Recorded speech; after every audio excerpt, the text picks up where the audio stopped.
Nothing will crush a real estate investor's spirit like landlord stress. The difference between being successful and miserable in managing properties is education. Welcome to Landlord University, where landlords learn. Landlord University is recorded from inside the RentPrep office, where Stephen White and Jeff Pearson share the lessons learned from working with some of the most successful landlords. Welcome to Landlord University Night School. I'm Jeff Pearson. I'm here with my co-host, Stephen White. Hello, Stephen. How are you doing this evening? Hey, good, Jeff.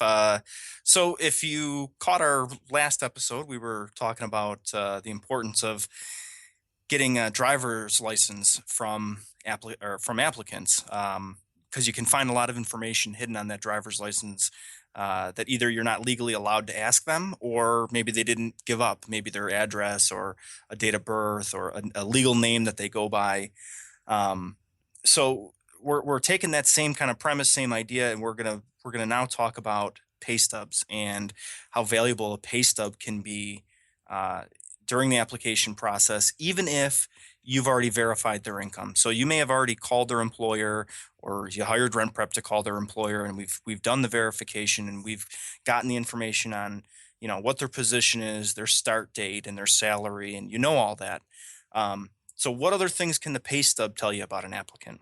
And Jeff, being in HR, you know that a lot of times on your pay stub, there's a lot of hidden gems in there for a landlord. Yes.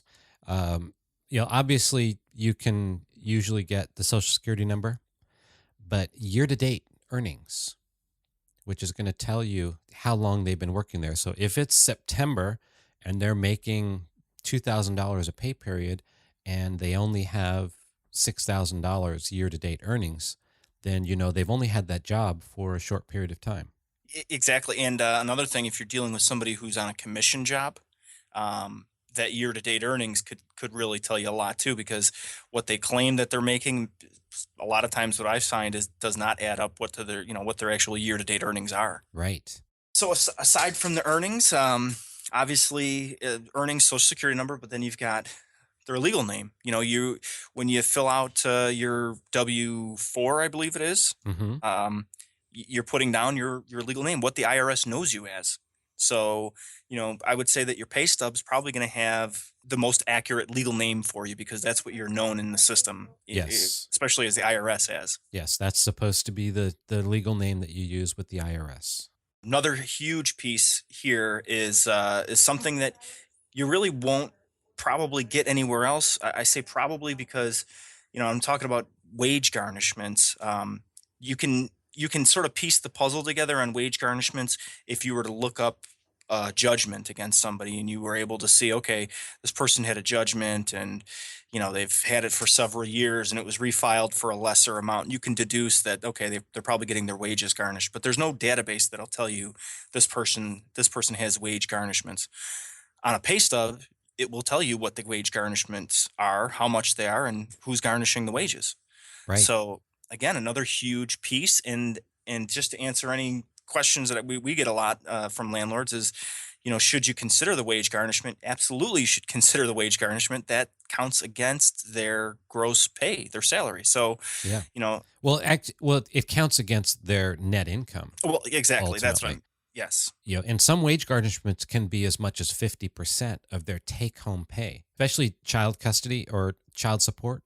If people aren't paying their child support and they get hit with a garnishment, it's going to be the biggest garnishment they can possibly take. So it can be up to 50%, and it really impacts their ability to pay for the rent.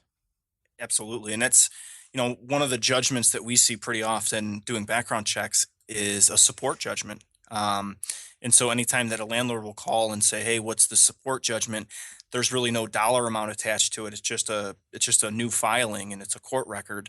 And we explain, that means that gives, somebody the legal right to go after them for support. And that usually means garnishments or, support coming out of their wages. So the only way to find that out on the back end is to look at their pay stubs and see what it is. So that's usually a good indication too. If you're looking at their records and you see a support judgment in there, you want to look at the pay stubs to take a look and see what is that support judgment costing them every pay period. Because like you said, it could be significant. That's right. And if somebody's taking half of the money that you're supposed to get in your check every week or every other week, you're going to have a hard time making your payments. Sure. And it definitely gives you, I think a lot of times it speaks to the character of the person. You want to make sure that you're not renting to somebody that has a long history of getting to the point where they're not paying for things and they need to have a garnishment put against them. I mean, that's in a lot of lights, it's the same as an eviction or, a high dollar judgment. It's something that's going to affect them financially and it's going to affect their ability to pay rent. So it certainly needs to be considered when you're deciding on who you're going to rent to. Very much so. Well, great. That was a very interesting topic, and I think that wraps it up. We'll look forward to talking again tomorrow evening. Great. Thanks, Jeff. Thanks for listening to Landlord University, and remember to visit rentprep.com/landlordu to see show notes and access free resources like forms and guides. And be sure to check out Jeff Pearson hosting his own hit podcast at thementorimpact.com.